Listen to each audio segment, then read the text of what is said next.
What if I told you that the single best way to build wealth wasn't some complicated secret, hidden away in complex algorithms, but actually a simple, common sense idea that's been proven to work for decades?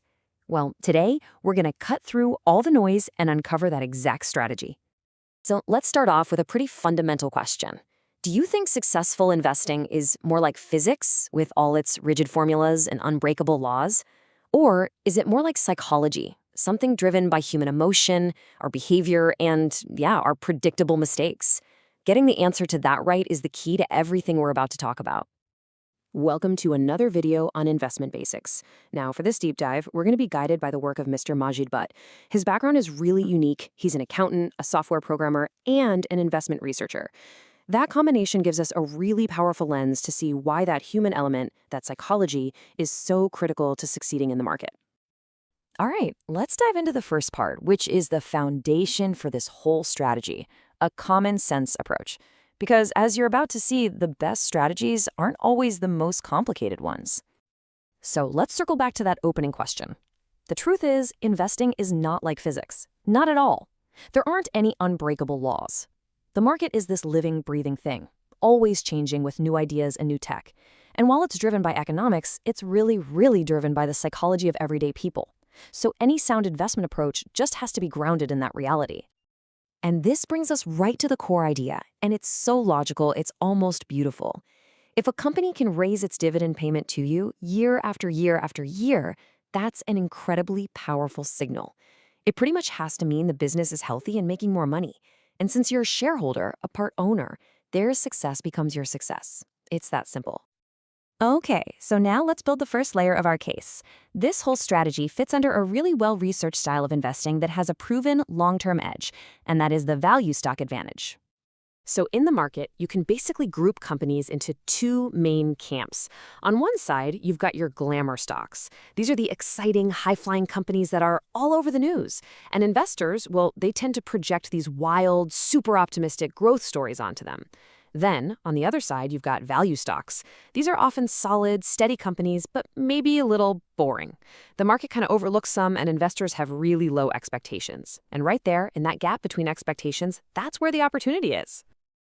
And look, this isn't just some theory, it's backed by serious academic research. This quote from the Journal of Finance tells us exactly why it works. Value strategies win because they exploit the suboptimal behavior of the typical investor. In plain English, they take advantage of our very human tendency to get way too excited about glamour stocks and way too pessimistic about the boring but solid ones. And the data just screams it from the rooftops. This table from that same study covers nearly 30 years, and just look at the difference. It doesn't matter how you define value, whether it's a low price for the company's profits, high cash flow, whatever, the result is always the same. Value stocks delivered returns around 19 to 20% a year, while the glamour stocks were stuck down around 9 to 11%. Compounded over decades, that's not just a difference, that's a completely different life. It really is the classic story, isn't it? The flashy, super fast hair gets all the attention and makes all the noise. But at the end of the day, it's the slow, steady, and consistent tortoise that actually wins the race. Study after study confirms this. Okay, so we've established that value stocks have a serious edge. Now let's narrow our focus even more to a specific and incredibly powerful part of value investing, the hidden power of dividends. You've probably heard this number before, right? Over almost 80 years, the stock market's average total return was about 11%. That's the number that keeps us all investing for the long haul. But here's the thing, a question most people never even think to ask. What was the real engine driving that 11% return? Was it just that stock prices went up, or was there something else going on under the hood? Wow, the answer is right here on this chart, and it is absolutely stunning. The gray bars down at the bottom, that's what you got if you only benefited from stock prices going up. But that black line, that's what happened when you simply reinvested your dividends. That enormous gap between the two is the true power of dividends. They weren't just a little bonus on top. They were the main engine of creating wealth for the long term. And the academic proof for this is just overwhelming. I mean, study after study shows the same thing. Focusing on high dividend yield stocks gives you higher rewards with lower risk. The yield itself can actually help predict future returns.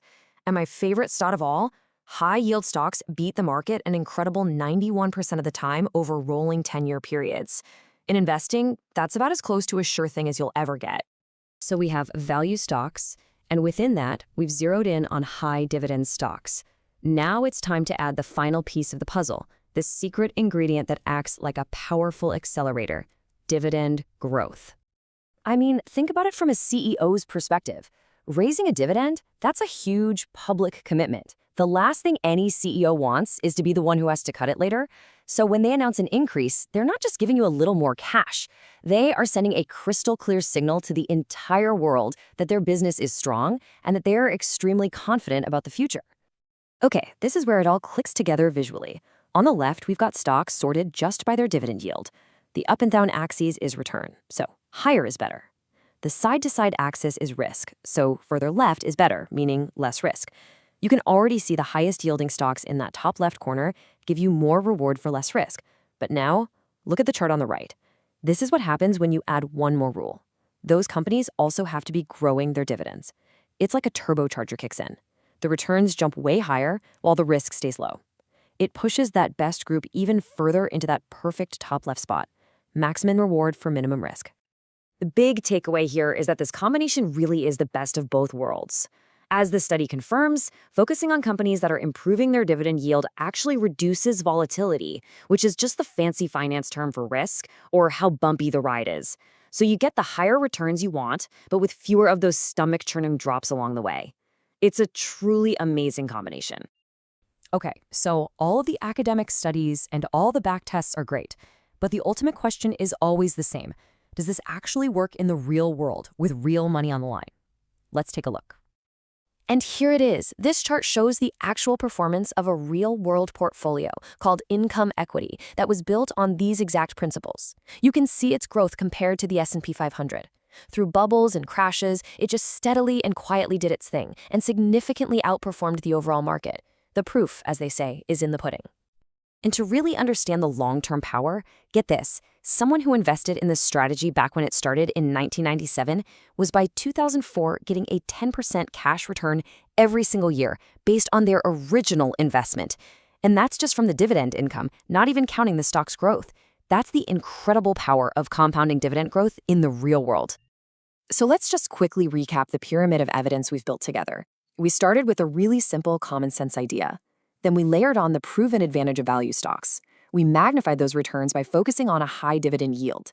And then we hit the accelerator with dividend growth. And finally, we saw that it all stands up in the real world.